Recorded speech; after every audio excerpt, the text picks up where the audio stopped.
Bueno, muy buenos días para todos. Bienvenidos a este primer ejemplo acerca del principio de superposición en circuitos de corriente alterna. El circuito que se muestra es el último ejemplo con respecto a la unidad de análisis de circuitos en estado estable para corriente alterna. En primer lugar, notamos que se encuentran tres dispositivos pasivos, resistor, capacitor e inductor, que contamos con dos fuentes independientes y una fuente dependiente. Dada la información del problema, sabemos que las dos fuentes independientes tienen valores diferentes de frecuencia angular. Eso nos conlleva a que no se pueda resolver el circuito de manera simultánea y que debamos aplicar el principio de superposición para reducir el trabajo que debemos hacer y así analizar el circuito en el dominio de la frecuencia, una vez para el valor de la frecuencia de trabajo de la primera fuente y otra vez para el valor de la frecuencia de la segunda fuente de trabajo. Continuando, entonces vamos a aplicar el principio de superposición. Primero, dejaremos encendida la fuente de voltaje V sub 1 y apagaremos la fuente de corriente I sub 1. Las fuentes de corriente se apagan o se desconectan al abrir los terminales en los cuales éstas están conectadas. Por lo tanto, en el lado derecho ya no aparecerá la fuente de corriente. Sin embargo, debido a que la fuente V sub 1 tiene una frecuencia angular de trabajo de 4 radianes por segundo, es necesario conocer las impedancias tanto del resistor, el inductor y el capacitor, como se muestran a continuación.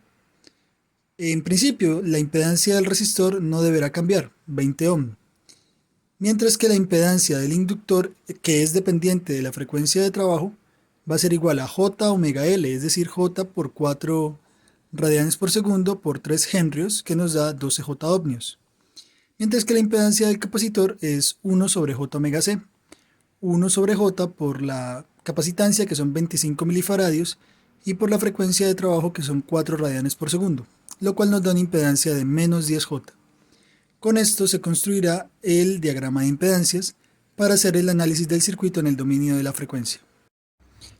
Una vez calculadas las impedancias, entonces se procede a hacer el análisis en dominio de la frecuencia.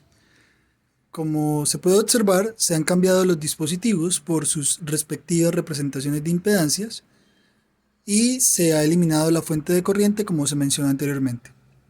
En este caso se han designado direcciones de corriente para I1, de manera que cumpla con polaridad de signo pasivo la resistencia o la impedancia 20 ohmios que se encuentra en la parte superior, y se ha designado una dirección de corriente I sub L que baja desde el nodo superior hasta el inferior, estableciendo la polaridad de voltaje V sub L que se ve en el diagrama. Al aplicar un LVK al lazo externo, es decir, sin pasar a través de la fuente de voltaje, de la fuente de corriente, lo que se va a encontrar es que tomando el primer signo de cada uno de ellos, se puede establecer la siguiente relación a través de ley de voltajes de Kirchhoff: menos V sub B menos V sub 1 más V sub A más V sub L. Y en este caso se despeja el valor de V sub 1 hacia el lado derecho del igual. Todavía no se van a reemplazar estos valores debido a que se hará un análisis previo acerca de cada uno de ellos con el propósito de reducir el tiempo de trabajo y de solución de las ecuaciones planteadas. Continuando, se aplica un LSK al nodo superior, en el que se observa que I1 entra al nodo, 2V sub B también entra al nodo, e I sub L sale del nodo superior. No obstante, se plantea la ecuación correspondiente a V sub B.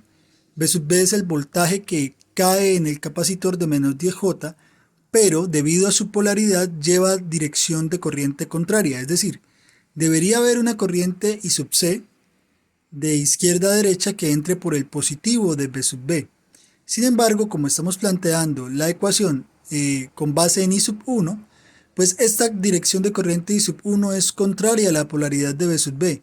Es por eso que nos queda la impedancia del capacitor, que es menos 10J, multiplicada por la corriente I sub 1, que va en polaridad contraria a la que debería tener V sub B.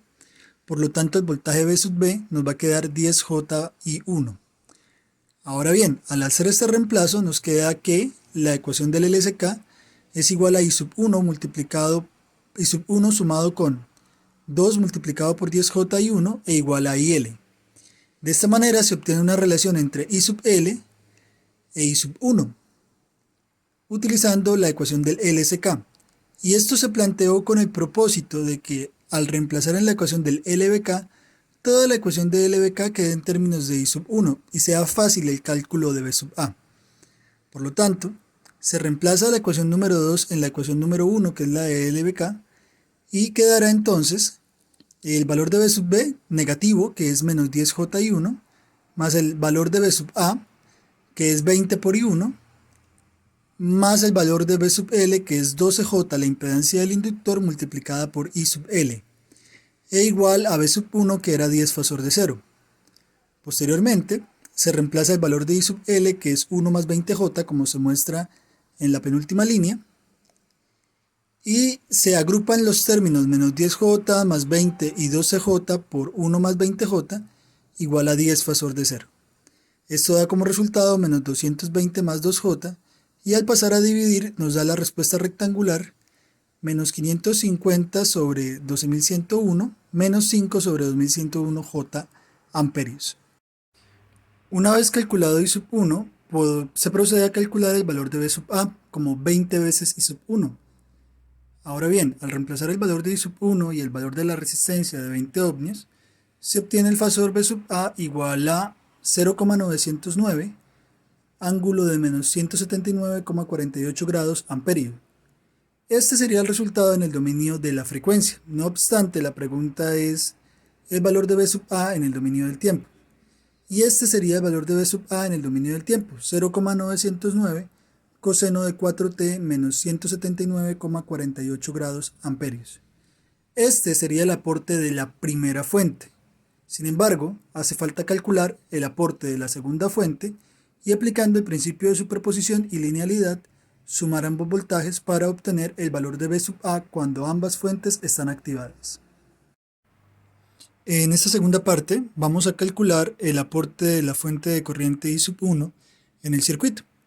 Por lo tanto, recordamos que la fuente I sub 1 es una fuente de corriente de 0,5 seno de 5t más 30 grados y por lo tanto tiene una frecuencia angular de trabajo distinta, lo cual nos lleva a requerir calcular el valor de las impedancias nuevamente.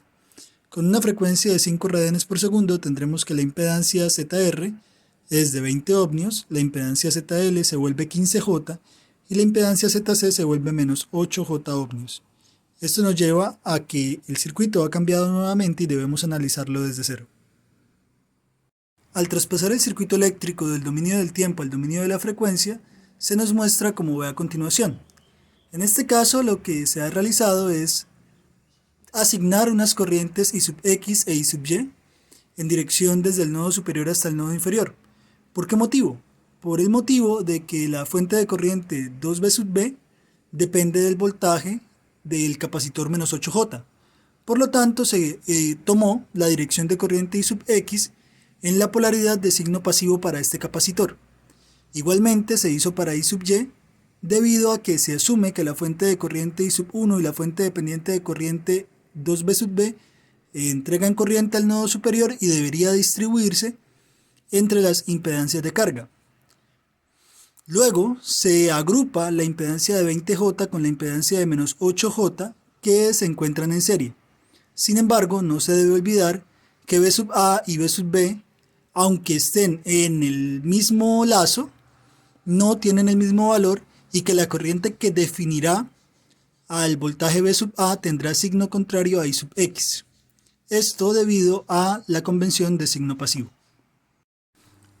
Una vez aplicado la polaridad de corrientes y de voltajes para los dispositivos, se puede aplicar un LSK al nodo superior del diagrama anterior, donde se nota que IX e IY salen del nodo, mientras que 2B sub B, la corriente de la fuente, e I sub 1 entran al nodo.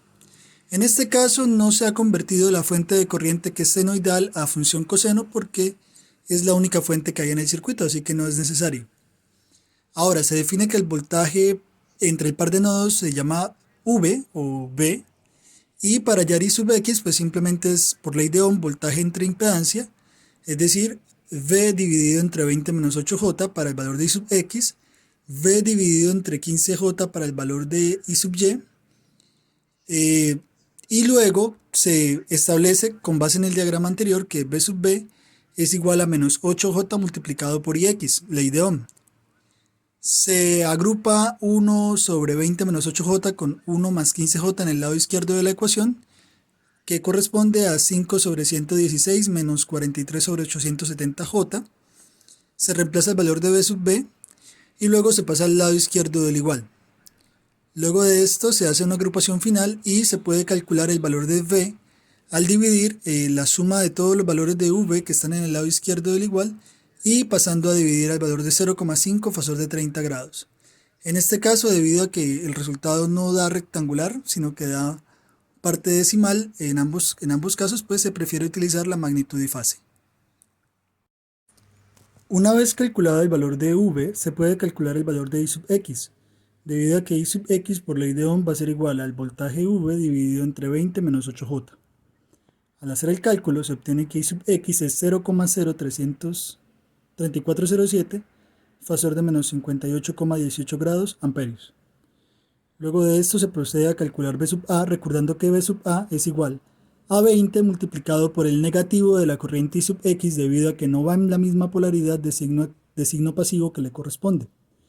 Así que simplemente se multiplica por menos 1 el valor de la corriente I sub x y se agrega el valor de la impedancia de 20 ohmios, dando un voltaje B sub A fasorial de 0,6815 fasor de 121,82 grados voltios, que en el dominio del tiempo quedará expresado como 0,6815 seno de 5t más 121,82 grados voltios. Finalmente, se debe recordar que el principio de superposición explica que el voltaje correspondiente o la característica variable correspondiente al circuito eléctrico va a ser igual al aporte de la primera fuente más el aporte de la segunda, y si hubiese una tercera igualmente se agregaría. En este caso, llamo BA1 al aporte de la fuente de voltaje y BA2 al aporte de la fuente de corriente, y simplemente se agregan sus valores en el dominio del tiempo. 0,909 coseno de 4t menos 179,48 grados voltios más 0,6815 seno de 5t más 121,82 grados voltios. De esta manera se obtiene la respuesta. Noten que ustedes no pueden obtener el valor en término fasorial debido a que son ondas con diferente frecuencia angular, lo cual impide obtener un solo valor fasorial, primero. Segundo, si quisieran simplificar esta respuesta deberán utilizar identidades trigonométricas para la suma de seno y coseno con magnitudes y fases diferentes. Y tercero, como es de esperarse, si ustedes llegan a graficar este par de ondas en MATLAB, van a obtener una onda deformada debido a que las ondas tienen diferente frecuencia angular. Los invito a que hagan esta simulación a través del software OrCAD y que además obtengan la onda resultante a través del software MATLAB. Espero que estén muy bien y que este tutorial les haya funcionado para comprender el principio de superposición. Hasta luego y feliz día.